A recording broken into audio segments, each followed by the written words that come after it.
ನಮಸ್ಕಾರ, BU ನ್ಯೂಸ್ಗೆ ಸ್ವಾಗತ. ನಾನು ವೈಭವ್. ಇದೀಗ ಮುಖ್ಯಾಂಶಗಳು.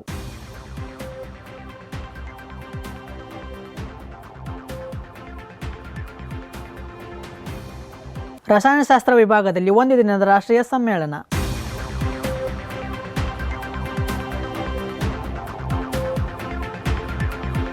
ಅಲಂಕಾರ ಶಾಸ್ತ್ರದ ಕುರಿತು ಸಂಸ್ಕೃತ ವಿಭಾಗದಲ್ಲಿ ವಿಶೇಷ ಉಪನ್ಯಾಸ ಕಾರ್ಯಕ್ರಮ.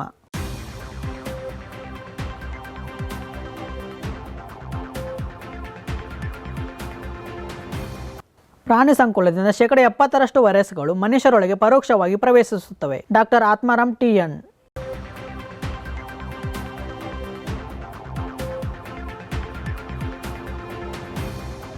ಬೆಂಗಳೂರು ವಿಶ್ವವಿದ್ಯಾಲಯದಲ್ಲಿ ಸ್ವಾಮಿ ವಿವೇಕಾನಂದರ 162ನೇ ಜಯಂತಿ ಆಚರಣೆ.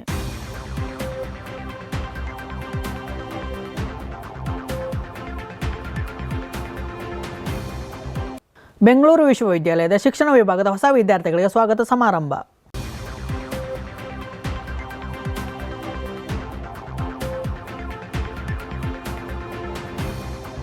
ಬೆಂಗಳೂರು ವಿಶ್ವವಿದ್ಯಾಲಯದ ಕುಲಸಚಿವ ಮೌಲ್ಯಮಾಪನ ಡಾಕ್ಟರ್ ಶ್ರೀನಿವಾಸ್ಗೆ 2023ನೇ ಸಾಲಿನ ಫೆಲೋ ಪ್ರಶಸ್ತಿ.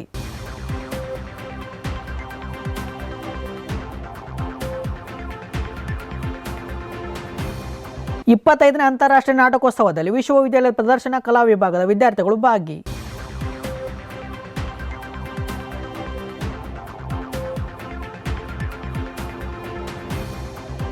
ಜೀವ ವಿಜ್ಞಾನ ವಿಭಾಗದಲ್ಲಿ ಕಿರಿಯ ವಿದ್ಯಾರ್ಥಿಗಳಿಂದ ಹಿರಿಯ ವಿದ್ಯಾರ್ಥಿಗಳಿಗೆ ಬೀಳ್ಕೊಡುಗೆ ಸಮಾರಂಭ.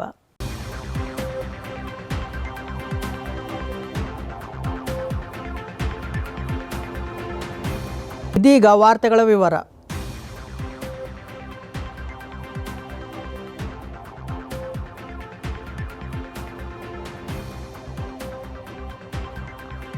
ರಾಯಲ್ ಸೊಸೈಟಿ ಆಫ್ ಕೆಮಿಸ್ಟ್ರಿ, ಕೇಂದ್ರೀಯ ವಿಶ್ವವಿದ್ಯಾಲಯ ಮತ್ತು ಬೆಂಗಳೂರು ವಿಶ್ವವಿದ್ಯಾಲಯ ಸಹಭಾಗಿತ್ವದಲ್ಲಿ ವಸ್ತುಗಳ ವಿನ್ಯಾಸದಲ್ಲಿ ಕೆಮಿಕಲ್ ಫ್ರಂಟೈರ್ಗಳು, ಜಾಗತಿಕ ಸವಾಲುಗಳಾಗಿ ಹೊಸ ವಿಧಾನಗಳು ಎಂಬ ಶೀರ್ಷಿಕೆಯಡಿ ರಾಷ್ಟ್ರೀಯ ಸಮ್ಮೇಳನವನ್ನು ಆಯೋಜಿಸಿತ್ತು. ಕಾರ್ಯಕ್ರಮ ಉದ್ಘಾಟಿಸಿದ ಕುಲಪತಿ ಡಾಕ್ಟರ್ ಜಯಕರ SM ಮಾತನಾಡಿ, ರಸಾಯನಶಾಸ್ತ್ರವು ಎಲ್ಲ ಶಾಖೆಗಳ ತಾಯಿಯಾಗಿದೆ. ಹಾಗೆ ಈ ವಿಶ್ವವಿದ್ಯಾಲಯದಲ್ಲಿ ರಸಾಯನಶಾಸ್ತ್ರ ವಿಭಾಗ ಅತ್ಯಂತ ಹಳೆಯ ವಿಭಾಗ. ಇದು ವಿಶ್ವವಿದ್ಯಾಲಯದ ಹಿರಿಮೆ. ಸಂಶೋಧನೆಯಲ್ಲಿ ಮುಂಚೂಣಿಯಲ್ಲಿರುವ ಈ ವಿಭಾಗ ಅಧ್ಯಾಪನದಲ್ಲೂ ಸೈ ಎನಿಸಿಕೊಂಡಿದೆ. ರಸಾಯನಶಾಸ್ತ್ರವು ರಾಸಾಯನಿಕ ಸಂಯುಕ್ತಗಳಲ್ಲಿನ ರಾಸಾಯನಿಕ ಬಂಧಗಳ ಸ್ವರೂಪವನ್ನು ತಿಳಿಸುತ್ತದೆ. ಈ ವಸ್ತುವಿನ ಗುಣಲಕ್ಷಣಗಳು ಮತ್ತು ನಡವಳಿಕೆಯ ವೈಜ್ಞಾನಿಕ ಅಧ್ಯಯನವಾಗಿದೆ ಎಂದರು.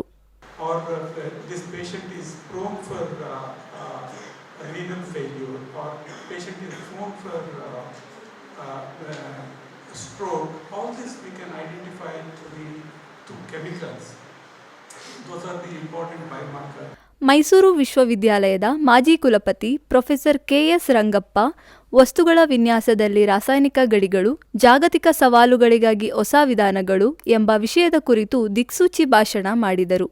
ಔಷಧ ಅನ್ವೇಷಣೆ ಮತ್ತು ಅಭಿವೃದ್ಧಿ ಪ್ರಕ್ರಿಯೆಯು ಇತ್ತೀಚೆಗೆ AI ಮತ್ತು ಮೆಷಿನ್ ಲರ್ನಿಂಗ್ ಬಳಕೆಯಿಂದ ಹೆಚ್ಚು ನಿಖರವಾಗಿದೆ ಎಂದರು.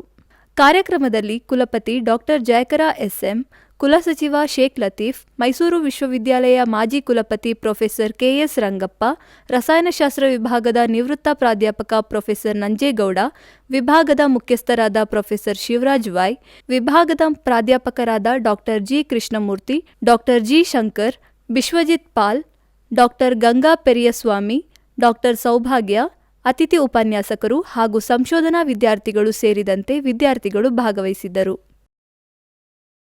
ಸಂಸ್ಕೃತ ವಿಭಾಗದಲ್ಲಿ ಅಲಂಕಾರ ಶಾಸ್ತ್ರ ಎಂಬ ವಿಷಯದ ಕುರಿತು ವಿಶೇಷ ಉಪನ್ಯಾಸ ಕಾರ್ಯಕ್ರಮವನ್ನು ಆಯೋಜಿಸಲಾಗಿತ್ತು. ಕಾರ್ಯಕ್ರಮದಲ್ಲಿ ಸಂಪನ್ಮೂಲ ವ್ಯಕ್ತಿಯಾಗಿ ಸಂಸ್ಕೃತ ವಿಶ್ವವಿದ್ಯಾಲಯದ ನಿರ್ದೇಶಕರಾದ ಡಾಕ್ಟರ್ ಪಾಲಯ್ಯ ಭಾಗವಹಿಸಿದ್ದರು. ಕರ್ನಾಟಕ ಸಂಸ್ಕೃತ ವಿಶ್ವವಿದ್ಯಾಲಯದ ನಿರ್ದೇಶಕರಾದ ಪ್ರೊಫೆಸರ್ ಪಾಲಯ್ಯ ಮಾತನಾಡಿ, ಕಾವ್ಯ ಮತ್ತು ನಾಟಕಗಳಿಗೆ ಮೂಲ ಸಂಸ್ಕೃತವಾಗಿದೆ. ರೋಗದ ನಿವಾರಣೆಗೂ ಸಹ ಕಾವ್ಯ ಸಹಕಾರಿ. ಪ್ರತಿಯೊಬ್ಬ ವ್ಯಕ್ತಿಯು ರಾಮಾಯಣ ಮತ್ತು ಮಹಾಭಾರತದ ವಿಷಯಗಳನ್ನು ತಿಳಿದುಕೊಳ್ಳಬೇಕು. ಓದು ಕೇವಲ ಹಣ ಸಂಪಾದನೆಗೆ ಆಗಿರದೆ ಜೀವನಕ್ಕೂ ಬಳಸಬೇಕು. ಪ್ರತಿಯೊಬ್ಬ ಮನುಷ್ಯನು ಧರ್ಮ, ಅರ್ಥ, ಕಾಮ, ಮೋಕ್ಷವನ್ನು ಅರ್ಥ ಮಾಡಿಕೊಳ್ಳಬೇಕು ಎಂದರು. ಕಾರ್ಯಕ್ರಮದಲ್ಲಿ ಕರ್ನಾಟಕ ಸಂಸ್ಕೃತ ವಿಶ್ವವಿದ್ಯಾಲಯದ ನಿರ್ದೇಶಕ ಪ್ರೊಫೆಸರ್ ಪಾಲಯ್ಯ, ಸಂಸ್ಕೃತ ವಿಭಾಗದ ಮುಖ್ಯಸ್ಥರಾದ professor C Shivaraju, doctor Mallikarjun BS, Manjesh M ಹಾಗೂ ಸಂಶೋಧನಾ ವಿದ್ಯಾರ್ಥಿಗಳು, ಸ್ನಾತಕೋತ್ತರ ವಿದ್ಯಾರ್ಥಿಗಳು ಸೇರಿದಂತೆ KLE ಕಾಲೇಜಿನ ವಿದ್ಯಾರ್ಥಿಗಳು ಭಾಗವಹಿಸಿದ್ದರು.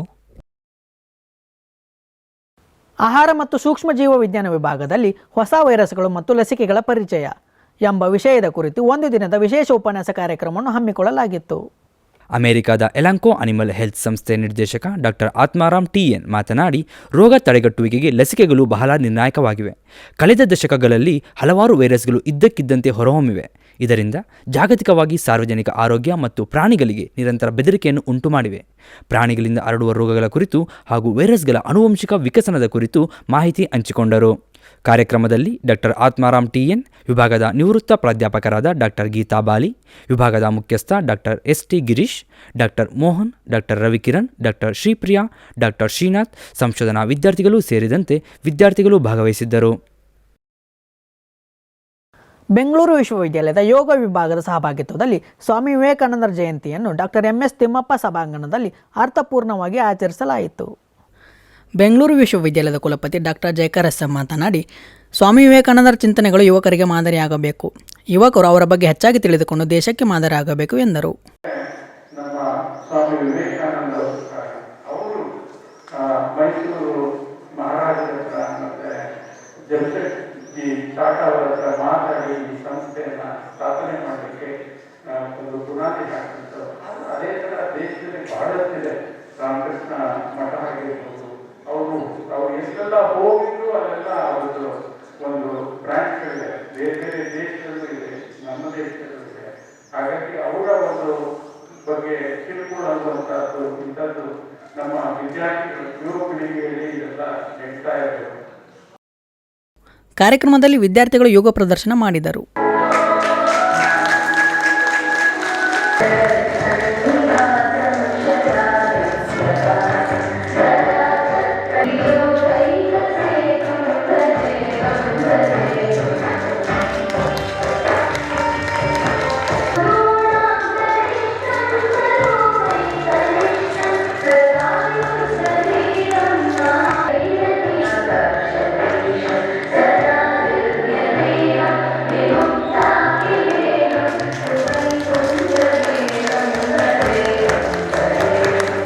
ಕಾರ್ಯಕ್ರಮದಲ್ಲಿ ಸ್ವಾಮಿ ವಿವೇಕಾನಂದ ವಿಶ್ವವಿದ್ಯಾಲಯದ ಪ್ರಭಾರ ಕುಲಪತಿ ಡಾಕ್ಟರ್ MK ಶ್ರೀಧರ್ ಮಾತನಾಡಿ, ಸ್ವಾಮಿ ವಿವೇಕಾನಂದರು ಚಿಕ್ಕ ವಯಸ್ಸಿನಿಂದಲೇ ಯೋಗ ಅಭ್ಯಾಸದಲ್ಲಿ ತಮ್ಮನ್ನು ತಾವು ತೊಡಗಿಸಿಕೊಂಡಿದ್ದರಿಂದ ಅವರಲ್ಲಿ ಏಕಾಗ್ರತೆ ಹೆಚ್ಚಲು ಸಹಾಯವಾಯಿತು. ವಿದ್ಯಾರ್ಥಿಗಳು ಸಹ ನಿರಂತರ ಯೋಗಾಭ್ಯಾಸದಿಂದ ದೇಹದ ಸದೃಢತೆಯೊಂದಿಗೆ ಏಕಾಗ್ರತೆ ಹೆಚ್ಚಿಸಿಕೊಂಡು ಗುರಿ ಸಾಧಿಸಲು ಪ್ರಯತ್ನ ಪಡಬೇಕು ಎಂದರು. ಕಾರ್ಯಕ್ರಮದಲ್ಲಿ ಬೆಂಗಳೂರು ವಿಶ್ವವಿದ್ಯಾಲಯದ ಕುಲಪತಿ ಡಾಕ್ಟರ್ ಜಯಕರ್ SM, ಸ್ವಾಮಿ ವಿವೇಕಾನಂದ ವಿಶ್ವವಿದ್ಯಾಲಯದ ಪ್ರಭಾರ ಕುಲಪತಿ ಡಾಕ್ಟರ್ MK ಶ್ರೀಧರ್, ಬೆಂಗಳೂರು ವಿಶ್ವವಿದ್ಯಾಲಯದ ವಿದ್ಯಾರ್ಥಿ ಕ್ಷೇಮಾಭಿವೃದ್ಧಿ ವಿಭಾಗದ ನಿರ್ದೇಶಕರಾದ ಡಾಕ್ಟರ್ PC ನಾಗೇಶ್, ಪ್ರದರ್ಶನ ಕಲಾ ವಿಭಾಗದ ಮುಖ್ಯಸ್ಥ ಡಾಕ್ಟರ್ K ರಾಮಕೃಷ್ಣಯ್ಯ, ಯೋಗ ಅಭ್ಯಾಸದ ಸಂಯೋಜಕ ಡಾಕ್ಟರ್ ಶಿವಣ್ಣ, ಬೋಧಕ ಬೋಧಕೇತರ ಸಿಬ್ಬಂದಿ ವರ್ಗ ಸೇರಿದಂತೆ ವಿದ್ಯಾರ್ಥಿಗಳು ಭಾಗವಹಿಸಿದ್ದರು. ಶಿಕ್ಷಣ ವಿಭಾಗದ ಹಿರಿಯ ವಿದ್ಯಾರ್ಥಿಗಳಿಂದ ಕಿರಿಯ ವಿದ್ಯಾರ್ಥಿಗಳಿಗೆ ಪ್ರೊಫೆಸರ್ ವೆಂಕಟಗಿರಿಗೌಡ ಸಭಾಂಗಣದಲ್ಲಿ ಶಿಕ್ಷಣ ಪರ್ವ ಸಮಾರಂಭವನ್ನು ಹಮ್ಮಿಕೊಳ್ಳಲಾಗಿತ್ತು. ಕಾರ್ಯಕ್ರಮದಲ್ಲಿ ವಿವಿಧ ಸಾಂಸ್ಕೃತಿಕ ಮತ್ತು ಕ್ರೀಡಾ ಚಟುವಟಿಕೆಗಳಲ್ಲಿ ವಿಜೇತರಾದ ವಿದ್ಯಾರ್ಥಿಗಳಿಗೆ ಬಹುಮಾನ ವಿತರಿಸಲಾಯಿತು. ಡಾಕ್ಟರ್ ಮನಮೋಹನ್ ಸಿಂಗ್ ಅವರನ್ನು ಸ್ಮರಿಸುತ್ತಾ ಮಾತನಾಡಿದ ಕುಲಸಚಿವ ಮೌಲ್ಯಮಾಪನ ಪ್ರೊಫೆಸರ್ ಶ್ರೀನಿವಾಸ್ ಚೋಡಪ್ಪ, 1991ರಲ್ಲಿ ಮನಮೋಹನ್ ಸಿಂಗ್ ಅವರು ವಿಶ್ವವಿದ್ಯಾಲಯ ಅನುದಾನ ಆಯೋಗದ ಅಧ್ಯಕ್ಷರಾದ ನಂತರ UGCಗೆ ನೀಡಿದ ಕೊಡುಗೆ ಕುರಿತು ಮಾಹಿತಿ ಹಂಚಿಕೊಂಡರು. ಮತ್ತು ಈ ಒಂದು ದೇಶನ ಏನಾದರೂ ಬದಲಾವಣೆ ಮಾಡಬೇಕಂದ್ರೆ ಅದು ಬೇರೆ ಯಾರಿಂದನೂ ಸಾಧ್ಯ ಇಲ್ಲ. ಪೊಲಿಟಿಷಿಯನ್ಸ್ ಇರ್ಬೋದು, IAS ಇರ್ಬೋದು, ಇಂಜಿನಿಯರ್ಸ್ ಇರ್ಬೋದು, ಡಾಕ್ಟರ್ಸ್ ಇರ್ಬೋದು, ಅವ್ರು ಯಾರ ಕಡೆಯಿಂದನೂ ಈ ಒಂದು ಸಮಾಜ, ಈ ಒಂದು ದೇಶನ ಬದಲಾವಣೆ ಆಗಬೇಕಂದ್ರೆ ಅದು ಬರೀ ಟೀಚರ್ಸಿಂದ ಮಾತ್ರ ಸಾಧ್ಯ. ಬೆಂಗಳೂರು ವಿಶ್ವವಿದ್ಯಾಲಯ ಅರ್ಥಶಾಸ್ತ್ರ ವಿಭಾಗದ ಮುಖ್ಯಸ್ಥರಾದ ಡಾಕ್ಟರ್ SR ಕೇಶವ್ ಕಾರ್ಯಕ್ರಮ ಉದ್ಘಾಟಿಸಿ ಮಾತನಾಡಿ, ಶಿಕ್ಷಕರು ಶಿಕ್ಷಣ ನೀಡುವಲ್ಲಿ ಹಿಂಜರಿದರೆ ದೇಶದ ಅಭಿವೃದ್ಧಿ ಕೂಡ ಹಿಂದಕ್ಕೆ ಉಳಿಯುತ್ತದೆ. ಆದ್ದರಿಂದ ನೀವೆಲ್ಲ ವಿದ್ಯಾರ್ಥಿಗಳಿಗೆ ಗುಣಮಟ್ಟ ಹಾಗೂ ಕೌಶಲ್ಯಯುತ ಶಿಕ್ಷಣ ನೀಡುವುದರ ಜೊತೆಗೆ ಸಾಧನೆಯ ದಾರಿ ತೋರಿಸುವಂಥ ಶಿಕ್ಷಕರಾಗಬೇಕು ಎಂದು ಕಿವಿಮಾತು ಹೇಳಿದರು. ಡ್ರಾ ದಟ್, ಅದು ರೋಬೋ ಮಾಡೋಕ್ಕಾಗಲ್ಲ. Robo cannot do it, teacher can do it. ಎಷ್ಟೋ ಸರಿ ನೀವು ಎಮೋಷ್ನಲಿ ವೀಕ್ ಆಗಿ ಬಂದಿರ್ತೀರಿ ಕ್ಲಾಸ್ಗೆ, ಬಟ್ ಒಳ್ಳೆ ಟೀಚರ್ ಆದರೆ ನಿಮ್ಮನ್ನು ಇಮಿಡಿಯೇಟ್ ಆಗಿ ಯಾಕೆ ಒಂಥರ ಇದ್ದೀರಾ ಅಂತ ಶುರು ಮಾಡ್ಕೊಳ್ತಾನೆ. ಎಕನಾಮಿಕ್ಸಲ್ಲಿ ಆಯಿತು, ನೀವು ಎಜುಕೇಷನಲ್ಲಿ ಅದನ್ನು ಒಳಗಡೆ ತೊಗೊಂಡು ಅವ್ರನ್ನ ನಗಿಸ್ಬಿಟ್ಟು ಪಾಠ ಶುರು ಮಾಡಿಬಿಡ್ಬೋದು. ಅದಕ್ಕೆ ರೋಬೋಗೆ ಆ ಎಮೋಷನ್ಸ್ ಆಗಲಿ ಮತ್ತೊಂದಾಗಿ ಇರಲ್ಲ. ಅದೇನಿದ್ರೂ ಆರ್ಟಿಫಿಷಿಯಲ್ ಇಂಟೆಲಿಜೆನ್ಸೇ, ನಾವು ನ್ಯಾಚುರಲ್ ಇಂಟೆಲಿಜೆನ್ಸೇ. ಕಾರ್ಯಕ್ರಮದಲ್ಲಿ ಬೆಂಗಳೂರು ವಿಶ್ವವಿದ್ಯಾಲಯದ ಕುಲಸಚಿವ ಶೇಖ್ ಲತೀಫ್, ಕುಲಸಚಿವ ಮೌಲ್ಯಮಾಪನ ಪ್ರೊಫೆಸರ್ ಶ್ರೀನಿವಾಸ್ ಚೌಡಪ್ಪ, ಅರ್ಥಶಾಸ್ತ್ರ ವಿಭಾಗದ ಮುಖ್ಯಸ್ಥ ಡಾಕ್ಟರ್ SR ಕೇಶವ್, ಶಿಕ್ಷಣ ನಿಕಾಯದ ಡೀನ್ ಡಾಕ್ಟರ್ CP ಕೃಷ್ಣಸ್ವಾಮಿ, ವಿಭಾಗದ ಮುಖ್ಯಸ್ಥೆ ಡಾಕ್ಟರ್ ವಾಣಿಶ್ರೀ ಕೊಪ್ಪದ್ ಹಾಗೂ ಬೋಧಕೇತರ ಸಿಬ್ಬಂದಿ ವರ್ಗ ಸೇರಿದಂತೆ ವಿದ್ಯಾರ್ಥಿಗಳು ಭಾಗವಹಿಸಿದ್ದರು. ತಮಿಳುನಾಡಿನ ಕೃಷಿ ವಿಶ್ವವಿದ್ಯಾಲಯದಲ್ಲಿ ನಡೆದ 14ನೇ ರಾಷ್ಟ್ರೀಯ ಸಮ್ಮೇಳನದಲ್ಲಿ ನ್ಯಾಷನಲ್ ಅಕಾಡೆಮಿ ಆಫ್ ಬಯೋಲಾಜಿಕಲ್ ಸೈನ್ಸಸ್ನ ವತಿಯಿಂದ 2023ನೇ ಸಾಲಿನ ಪ್ರತಿಷ್ಠಿತ ಫೆಲೋ ಪ್ರಶಸ್ತಿ ವಿಶ್ವವಿದ್ಯಾಲಯದ ಕುಲಸಚಿವ ಮೌಲ್ಯಮಾಪನ ಡಾಕ್ಟರ್ ಶ್ರೀನಿವಾಸ್ ಅವರಿಗೆ ಲಭಿಸಿದೆ. ಈ ಕುರಿತು ಕುಲಸಚಿವ ಮೌಲ್ಯಮಾಪನ ಪ್ರೊಫೆಸರ್ ಸಿ ಶ್ರೀನಿವಾಸ್ ಮಾತನಾಡಿ, ಫೆಲೋ ಪ್ರಶಸ್ತಿಯು ಶೈಕ್ಷಣಿಕ ವೃತ್ತಿಯಲ್ಲಿ ಅತ್ಯಂತ ಶ್ರೇಷ್ಠ ಪ್ರಶಸ್ತಿಯಾಗಿದೆ. 2023ನೇ ಸಾಲಿನ ಪ್ರಶಸ್ತಿ ನನಗೆ ದೊರಕಿದ್ದು ಸಂತೋಷವಾಗಿದೆ. ಸತತ ಪರಿಶ್ರಮವಿದ್ದರೆ ಗುರಿ ಮುಟ್ಟುವ ದಾರಿ ಸುಲಭವಾಗುತ್ತದೆ. 2007ರಿಂದ ಇಲ್ಲಿಯವರೆಗೂ ಜೀವ ವಿಜ್ಞಾನ ಕ್ಷೇತ್ರದ ಸಸ್ಯ ಅನ್ವಯಿಕ ರೋಗಶಾಸ್ತ್ರ ಮತ್ತು ಮೂಲ ವಿಜ್ಞಾನ ಕ್ಷೇತ್ರದ ಸಂಶೋಧನೆಯನ್ನು ಪರಿಗಣಿಸಿ ಈ ಪ್ರಶಸ್ತಿ ದೊರಕಿದೆ ಎಂದರು. ಅಕಾಡೆಮಿ ಆಫ್ ಬಯಾಲಜಿಕಲ್ ಸೈನ್ಸಸ್ ಸಿಕ್ಕಿರೋದು ನನಗೆ ತುಂಬ ಸಂತೋಷ. ಏಕೆಂದರೆ ನನ್ನ ಒಂದು ರಿಸರ್ಚ್ ವರ್ಕನ್ನು ನನ್ನ ಸಂಶೋಧನೆಯನ್ನು ಗುರುತಿಸಿ ಈ ಒಂದು ಪ್ರಶಸ್ತಿ ಸಿಕ್ಕಿದೆ. ನಾನು 2007ರಿಂದ ಇಲ್ಲಿ ತನಕ ನಾನು ಒಂದು ಸ್ಪೆಸಿಫಿಕ್ ಏರಿಯಾದಲ್ಲಿ ರಿಸರ್ಚ್ ಮಾಡ್ತಾಯಿದ್ದೀನಿ. ಒಂದು ಫಂಗಲ್ ಮೆಟಬಲೈಟ್ಸು, ಅದು ಎಂಡೋಫೈಟಿಕ್ ಫಂಗೈಯಿಂದ. ಇನ್ನೊಂದು ಪ್ಲ್ಯಾಂಟ್ ಮಾಲಿಕ್ಯುಲರ್ ಪೆಥಾಲಜಿ. ಈ ಎರಡರಲ್ಲೂ ನಾನು ಈಗ ಫಂಗಲ್ ಎಂಡೋಫೈಟ್ಸಲ್ಲಿ ನಾನು 12 ಕಾಂಪೌಂಡ್ಸ್ ಅನ್ನೋದೇನಿದೆಯೋ ಆ 12 ಕಾಂಪೌಂಡ್ಸ್ನ ಫಂಗೈ ಅನ್ನೋದು ಏನಿದೆ ಅದರಿಂದ ನಾನು ಐಸೋಲೇಟ್ ಮಾಡಿ ಕ್ಯಾರೆಕ್ಟರೈಸ್ ಮಾಡಿದ್ದೀನಿ. ಅದರಿಂದ ಒಂದು 5 ಪೇಟೆಂಟ್ಸ್ನ ನಾವು ಪಬ್ಲಿಷ್ ಮಾಡಿದ್ದೀವಿ. ಈ ಫಂಗಲ್ ಮೆಟಬಲೈಟ್ಸು ಇದಕ್ಕೆ ಇಂಡಸ್ಟ್ರಿಯಲ್ಲೂ ಮತ್ತು ಉಪಯೋಗ ಇದೆ. ಮತ್ತು ನಾನು ಪ್ಲ್ಯಾಂಟ್ ಮಾಲಿಕ್ಯುಲರ್ ಪೆಥಾಲಜಿ ಅನ್ನೋದೇನಿದೆಯೋ ಅದರಲ್ಲಿ ನಾನು 100ಕ್ಕೂ ಹೆಚ್ಚು ಸಾಯಿಲ್ ಮೈಕ್ರೋಬ್ಸ್, ಅಂದರೆ ನಮ್ಮ ಸಾಯಿಲಲ್ಲಿ ಬೆನಿಫಿಷಿಯಲ್ ಮೈಕ್ರೋಬ್ಸ್ ಅನ್ನೋದೇನಿದೆಯೋ ಆ ಬೆನಿಫಿಷಿಯಲ್ ಮೈಕ್ರೋಬ್ಸ್ನ ನಾವು ಐಸೋಲೇಟ್ ಮಾಡಿ ಅದನ್ನು ಪೊಟೆನ್ಷಿಯಾಲಿಟಿ ಅನ್ನೋದೇನಿದೆಯೋ ಅದನ್ನು ಚೆಕ್ ಮಾಡಿ ಮತ್ತು ನಾವು ಪ್ಲ್ಯಾಂಟ್ಸ್ಗೆ ಟ್ರೀಟ್ ಮಾಡಿ ಅದರಲ್ಲಿ ವರ್ಕ್ ಮಾಡಿದ್ದೀನಿ. ಆ 100ನ್ನು ನಾನು NCBSಗೆ ಸಬ್ಮಿಟ್ ಮಾಡಿದ್ದೀನಿ. ಈ ಎಲ್ಲ ಒಂದು ನನ್ನ ವರ್ಕು ಮತ್ತು ಇದನ್ನು ಫೀಲ್ಡ್ ಅಪ್ಲಿಕೇಶನ್ಸು ಇದನ್ನೆಲ್ಲ ಸಮಗ್ರವಾಗಿ ವೆರಿಫೈ ಮಾಡಿ 100ಕ್ಕೂ ಹೆಚ್ಚು ಪಬ್ಲಿಕೇಷನ್ ಮಾಡಿದ್ದೀನಿ. 22 ನಂದು ಬುಕ್ ಚಾಪ್ಟರ್ಸ್ ಇದೆ. ಒಂದು 4 ಬುಕ್ ಪಬ್ಲಿಷ್ ಮಾಡಿದ್ದೀನಿ. ಇದೆಲ್ಲದರ ಮೇಲೆ ನನಗೆ fellow of national academy of biological sciences ಸಿಕ್ಕಿದೆ. ಭಾರತ ಸರ್ಕಾರದ ಸಂಸ್ಕೃತಿ ಸಚಿವಾಲಯ, ರಾಷ್ಟ್ರೀಯ ನಾಟಕ ಶಾಲೆ ನವದೆಹಲಿ ಮತ್ತು ಗುಜರಾತ್ ವಿಶ್ವವಿದ್ಯಾಲಯದ ಉಪಾಸನಾ ಪ್ರದರ್ಶನ ಕಲಾಶಾಲೆಯ ಸಹಭಾಗಿತ್ವದಲ್ಲಿ 25ನೇ ಅಂತಾರಾಷ್ಟ್ರೀಯ ನಾಟಕೋತ್ಸವವನ್ನು ಹಮ್ಮಿಕೊಂಡಿತ್ತು. ಅಹಮದಾಬಾದಿನ ಡಾಕ್ಟರ್ ಶ್ಯಾಮ್ ಪ್ರಸಾದ್ ಮುಖರ್ಜಿ ಸಭಾಂಗಣದಲ್ಲಿ ನಡೆದ ಈ ನಾಟಕೋತ್ಸವದಲ್ಲಿ ಬೆಂಗಳೂರು ವಿಶ್ವವಿದ್ಯಾಲಯದ ಪ್ರದರ್ಶನ ಕಲಾ ವಿಭಾಗದ ವಿದ್ಯಾರ್ಥಿಗಳು ಪೂತಿ ನರಸಿಂಹಾಚಾರ್ಯ ವಿರಚಿತ ಗೋಕುಲ ನಿರ್ಗಮನ ನಾಟಕ ಪ್ರದರ್ಶಿಸಿದರು. ಈ ವರ್ಷದ ನಮ್ಮ ನಾಟಕ ಪೂತಿನ ಅವರು ರಚಿಸಿರುವಂತಹ ಗೋಕುಲ ನಿರ್ಗಮನ ನಾಟಕ ನನ್ನ ನಿರ್ದೇಶನದಲ್ಲಿ ನಾವು ಒಂದು ಅರ್ಜಿಯನ್ನು ಸಲ್ಲಿಸಿದ್ದೇವೆ. ಈ 700 ನಾಟಕಗಳಲ್ಲಿ ಆಯ್ಕೆಯಾಗಿದ್ದು ಕೇವಲ 75 ನಾಟಕಗಳು. 75 ನಾಟಕಗಳ ಪಟ್ಟಿಯಲ್ಲಿ ನಮ್ಮ ನಾಟಕ 25ನೇ ಸ್ಥಾನವನ್ನು ಪಡೆದುಕೊಂಡಿತ್ತು.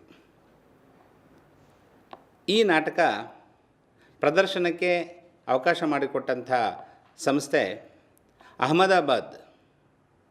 ಅಹಮದಾಬಾದ್ನಲ್ಲಿ ನಡೆದಂತಹ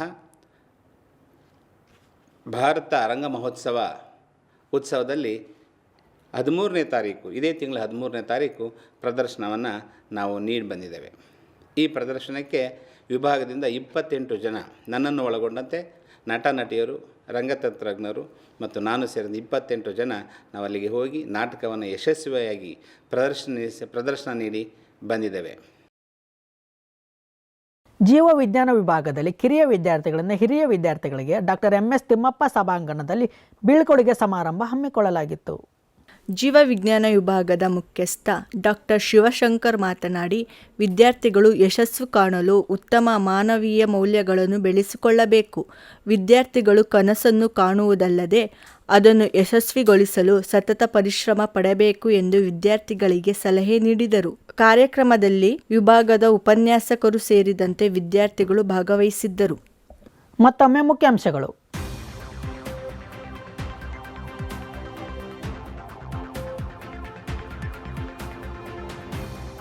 ರಸಾಯನಶಾಸ್ತ್ರ ವಿಭಾಗದಲ್ಲಿ ಒಂದು ದಿನದ ರಾಷ್ಟ್ರೀಯ ಸಮ್ಮೇಳನ.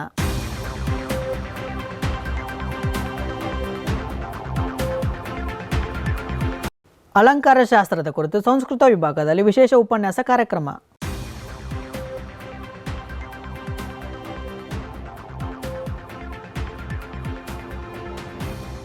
ಪ್ರಾಣಿ ಸಂಕುಲದಿಂದ ಶೇಕಡ 70ರಷ್ಟು ವೈರಸ್ಗಳು ಮನುಷ್ಯರೊಳಗೆ ಪರೋಕ್ಷವಾಗಿ ಪ್ರವೇಶಿಸುತ್ತವೆ. Doctor Atmaram TN.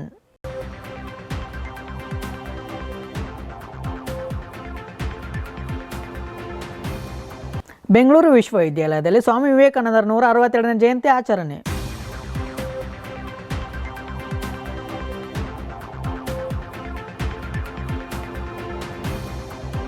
ಬೆಂಗಳೂರು ವಿಶ್ವವಿದ್ಯಾಲಯದ ಶಿಕ್ಷಣ ವಿಭಾಗದ ಹೊಸ ವಿದ್ಯಾರ್ಥಿಗಳಿಗೆ ಸ್ವಾಗತ ಸಮಾರಂಭ.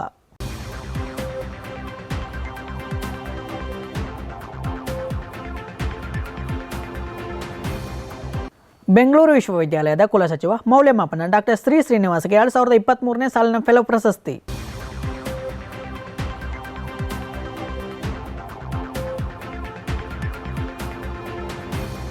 ನೇ ಅಂತಾರಾಷ್ಟ್ರೀಯ ನಾಟಕೋತ್ಸವದಲ್ಲಿ ವಿಶ್ವವಿದ್ಯಾಲಯದ ಪ್ರದರ್ಶನ ಕಲಾ ವಿಭಾಗದ ವಿದ್ಯಾರ್ಥಿಗಳು ಭಾಗಿ.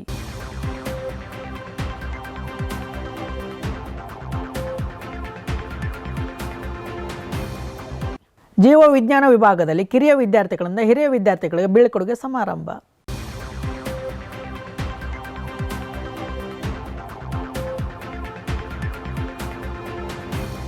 ಇಲ್ಲಿಗೆ ವಾರ್ತಾ ಪ್ರಸಾರ ಮುಕ್ತಾಯವಾಯಿತು. ವಾರದ ಸುದ್ದಿಗಾಗಿ ನೋಡ್ತಾ ಇರಿ BU ನ್ಯೂಸ್. ಹೆಚ್ಚಿನ ಮಾಹಿತಿಗಾಗಿ department of electronic media Instagram ಪೇಜನ್ನು ಫಾಲೋ ಮಾಡಿ.